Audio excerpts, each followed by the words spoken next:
If you want to sculpt strong curves in all the right places, and yes, I'm talking about the booty, you have got to get your hip thrust game on point. Are you ready? Let's get into it.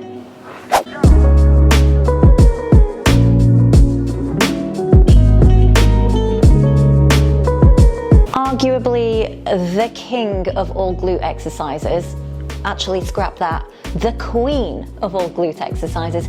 The hip thrust works primarily the glutes, the hamstrings, and also some of the core and quads. But obviously, the whole point of this exercise is that you actually activate the glutes the most. So if you are feeling it in the quads or the hamstrings or the lower back more than your glutes, you may need some tips on how to adjust your technique and your form in order to get the most out of this exercise. I know we all have a tendency to want to go super heavy on this exercise because we see loads of fitness influencers doing 100-kilo hip thrusts.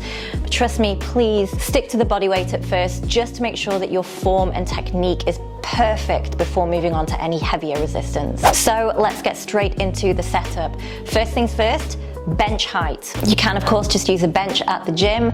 I personally like to use risers and a step because then I can actually control the perfect height for my body shape. If you're at home though, of course, just use a chair, something sturdy, your couch, and don't worry too much if you can't control the bench height. Just make the best of what you have. So what you want is the bench height to be the same height as your shins, just below your knee. What you're aiming for is at the top of the move, your spine, your whole torso is parallel to the ground. If the bench is too low, you might feel it more in your hamstrings and lower back. And if the bench is too high, you might not be able to get full glute contraction throughout the top of the move. So just play around and see what feels best for you. One thing you can do if the bench is too high is actually use a plate weight under your feet. Just make sure that they stay fixed in place because you don't want your feet to be moving around during the exercise. Next is where you place your back on the bench. Ideally, you want it to sit just below your scapula, your shoulder blades, where your bra strap would be. So too high on the shoulder blades and too low on your mid-back is going to hinder you being able to do the movement properly. It's going to feel horrible. So now that you've got your back in the right position, you want to bring the feet in towards you, so bending at the knees. What you want to achieve is a 90-degree angle at the knees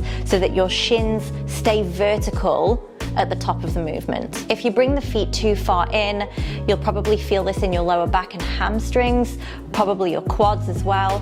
And too far out, you might not be able to get really good glute activation. But if you do find that you have super tight quads and hip flexors, and they tend to take over while you're doing this exercise, bringing the feet slightly further out forward so that you have more than 90 degrees angle on your knees might just alleviate that and allow you to get a better glute activation. Next is feet placement. This can vary widely between person to person. We're all built differently. I encourage you to just play around with feet placement and see what feels best for you. The aim is to just be able to get the most glute contraction. So whatever allows you to do that, do that. Personally, I like to take my feet slightly wider than shoulder width and point my toes out slightly, but you might like to go narrower, point your toes forward. Just try it out and see what feels best. Now let's talk about your spine. You want to keep your chin tucked throughout the movement. This is going to allow you to keep your spine nice and neutral, but also to have a really strong posterior pelvic tilt while you're doing this movement.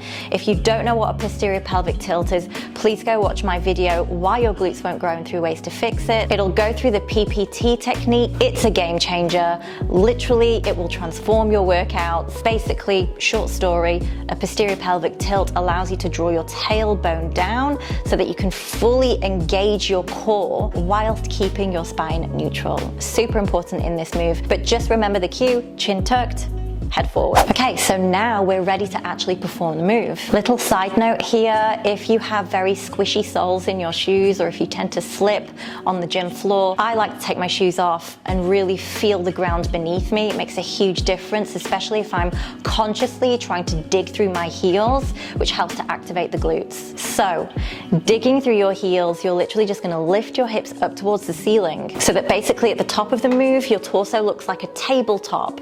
It's completely flat flat, spine straight, core is tight, and don't forget that PPT and squeezing the glutes. But super, super important, do not hyperextend your lower back. Don't let that head roll back. Remember, chin tucked, looking forward. So here's the number one rule when executing the hip thrust. Pivot, don't scoop. Here's what I mean. Literally like you've got a broomstick up your ass.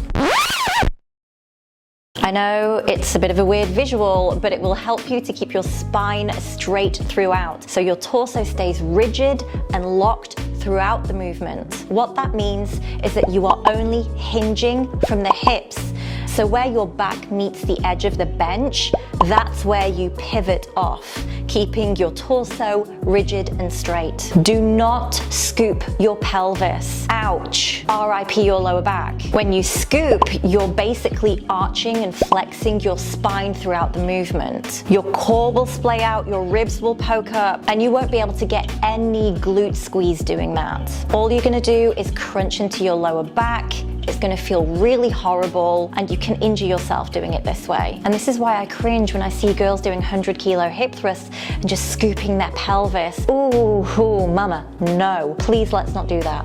Okay? P.S. You don't need to go heavy on this exercise to do it effectively and get results. In fact, if you go too heavy, what happens is that other muscles will start to take over, like your quads, your low back, your hamstrings, because your glutes literally can't lift all that weight by themselves, so they're not actually doing all of the work, which defeats the point of the exercise, doesn't it? Because we want to get the most glute contraction. So leave your ego at the door, okay? Less is more, ladies. And now to come back down, this is where most people go wrong. Most people just relax the core, scoop the pelvis, and let the weight drop down. No, again, this is all about spine health.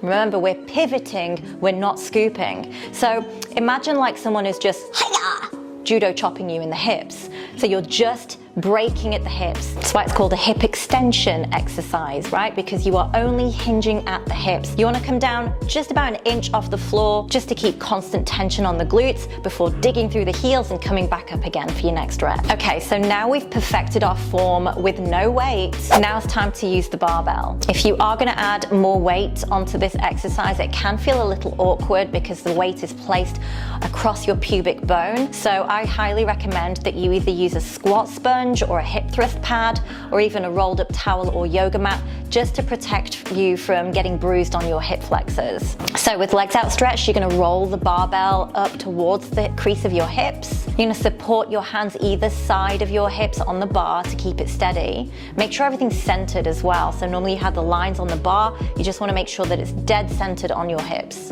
Now, same deal, all you're gonna do is dig through the heels, pivot off the bench, and draw the hips up towards the ceiling. One thing I will say is that if you are going to do a barbell hip thrust or any glute workout with added weight, that you spend some time activating your glutes prior to your heavier lifting.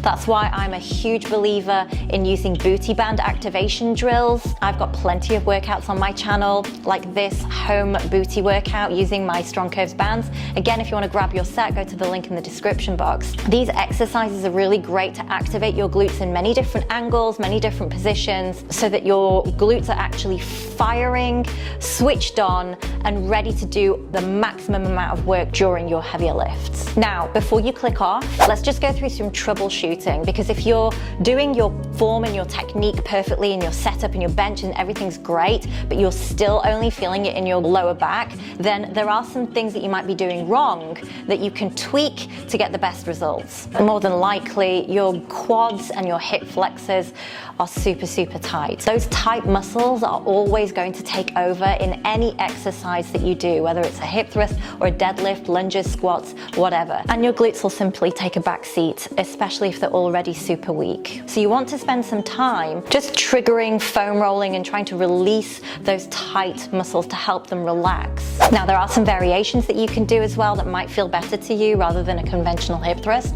with a barbell. You can do a glute bridge, which is where you don't need a bench, your back's just flat on the floor. However, in my books, this isn't really a great substitute for a hip thrust because it does activate the hamstrings more so than the glutes. But as a beginner, it can be easier to grasp. You can also do a hip thrust with bands around the knees, which will help you activate the upper outer part of your glutes more. You can use a dumbbell instead of a barbell. You can do single leg hip thrusts. There's many variations. The best thing to do is, now that you know how to perform the exercise well, is to have it incorporated into a really strong foundational program that will take you through all the best exercises for your glutes, and also balance it out by working other muscle groups as well, like your back, like your legs and core and arms. And so if you want that structure, go ahead and check out my Strong Curves Ultimate Guide. It has a 12-week program. Get on board, the link is in the description box. Because one thing that's super important is anyone can do a move. Anyone can move a weight up and down. It doesn't take skill.